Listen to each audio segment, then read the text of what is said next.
جب عوامی ریاکشن اس کے اوپر آیا، صرف پاکستان میں نہیں بلکہ ملک بھر میں اور پوری دنیا میں، تو شام کو وزیر خارجہ، نام نہاد وزیر خارجہ اسحاق ڈار صاحب، وہ پریس کانفرنس کرتے ہیں اور ٹی وی چینل پر بیٹھتے ہیں اور کہتے ہیں کہ یہ تو وہ معاہدہ ہی نہیں، یہ تو وہ پیس پلان ہی نہیں کہ جس کے اوپر ہم متفق ہو کر آئے تھے۔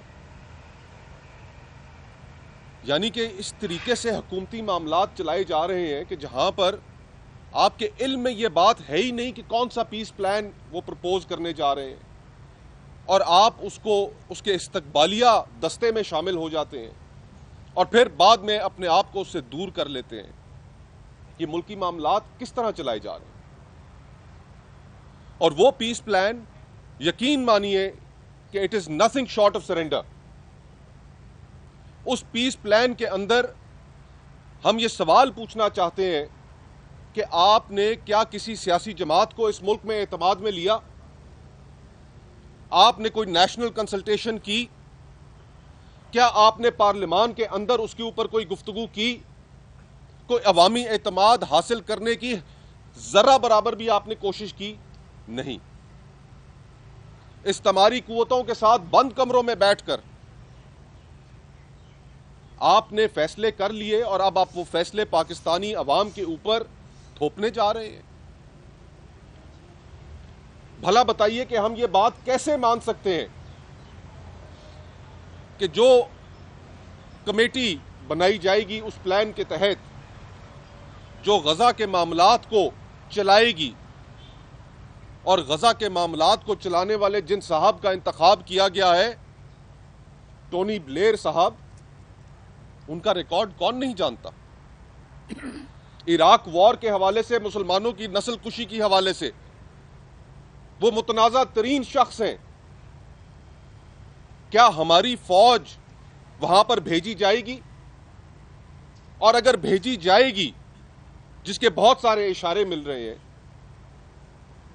تو کیا ہماری فوج اس متنازع شخص کی سربراہی میں وہاں پر کام کرے گی؟ یہ ہمیں بطور پاکستانی عوام کیسے قبول ہو سکتا ہے کہ ایک وار کرمنل جس کا ٹرائل ہیگ میں ہونا چاہیے، اس کی سربراہی میں ہمارے جوان وہاں پر اسرائیل کے لیے سیکیورٹی فراہم کریں گے؟ یہ کسی بھی صورت پاکستانی عوام قبول نہیں کریں گے، یہ آپ کی بھول ہے۔ اور پھر کہ اس پروگرام میں، اس پیس پلان میں پوری دنیا نے اپنی نظروں کے سامنے ایک جینوسائیڈ کو، ایک نسل کشی کو ہوتے ہوئے دیکھا۔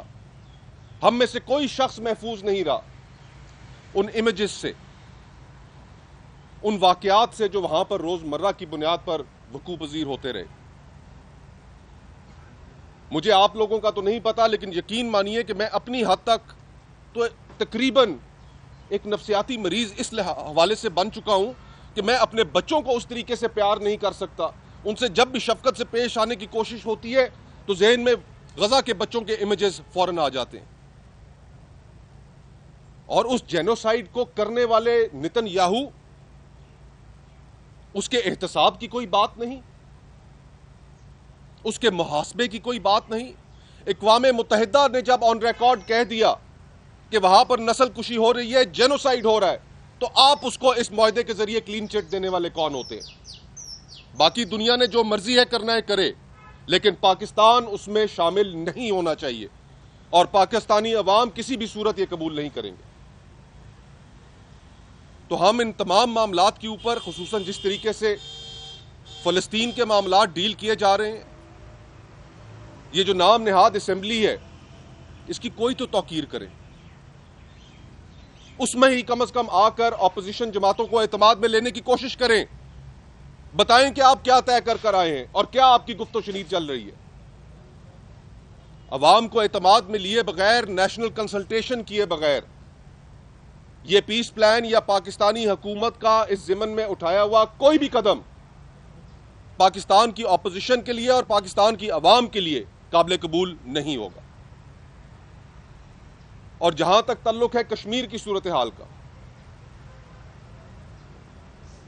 آزاد کشمیر میں اس وقت درجن سے اوپر ہلاکتیں شہادتیں وہاں پر ہو چکی ہیں.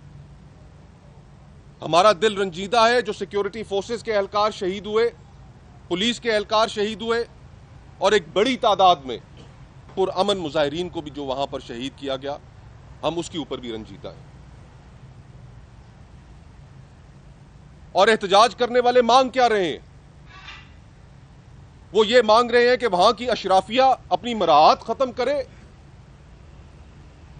اور آپ وہ مراعات ختم نہیں کرنا چاہتے. وہ مانگ کیا رہے ہیں کہ وہ 12 سیٹیں مہاجرین کے نام پر جو پورے پاکستان بھر میں تقسیم کر دی گئی ہیں, جن کو اسٹیبلشمنٹ اور اسلام آباد استعمال کرتا ہے وہاں پر پولیٹیکل انجینئرنگ کے لیے, کہ وہ 12 نشستیں ختم کی جائیں. ان میں سے کون سی بات ناجائز ہے؟ اس وقت جو صورتحال وہاں پر کشیدگی جتنی بن چکی ہے, میرے خیال میں وہاں کے وزیر اعظم کو فوری مستعفی ہونا چاہیے. وہاں پر نئے الیکشنز کا اعلان ہونا چاہیے.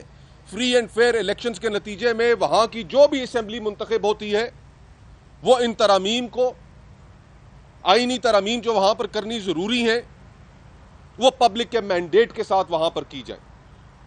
ان ہلاکتوں کے بعد, ان شہادتوں کے بعد وہاں کے وزیر اعظم کو اور وہاں کی حکومت کو کنٹینیو کرنے کا کوئی حق حاصل نہیں ہے. اس کی رسپانسبلٹی ان کے اوپر عائد ہوتی ہے. انہیں اسی رسپانسبلٹی کے نتیجے میں جو وہاں پر وہ امن رکھنے میں ناکام رہے, فوراً مستعفی ہو جانا چاہیے. یہ وہ معاملات ہیں کہ جو اس وقت ہر پاکستانی کے ذہن میں ان کے بارے میں سوالات ہیں اور تشویش ہے. ہم اس حوالے سے اپنا موقف آپ کے سامنے رکھنا چاہتے تھے کہ یہ خاموشی ہمارے لیے قابل برداشت نہیں ہے. فلسطین کا معاملہ ہو یا آزاد کشمیر کا, ہم دونوں کے اوپر اپنا ایک واضح موقف رکھتے ہیں. ہمارے واضح مطالبات ہیں, اور ہم پاکستان کی عوام کی بہاف پر اس نام نہاد اسمبلی کے پاس اور حکومت کے پاس کوئی مینڈیٹ نہیں ہے. ہم پاکستان کی عوام کی کے بہاف پر یہ مطالبات کرتے ہیں کہ پاکستان کی عوام کو فوراً ان انٹرنیشنل معاملات پر اعتماد میں لیا جائے اور کشمیر کے اندر مذاکرات کے ذریعے حل نکالا جائے اور وہاں کی حکومت گھر جائے. بہت بہت شکریہ.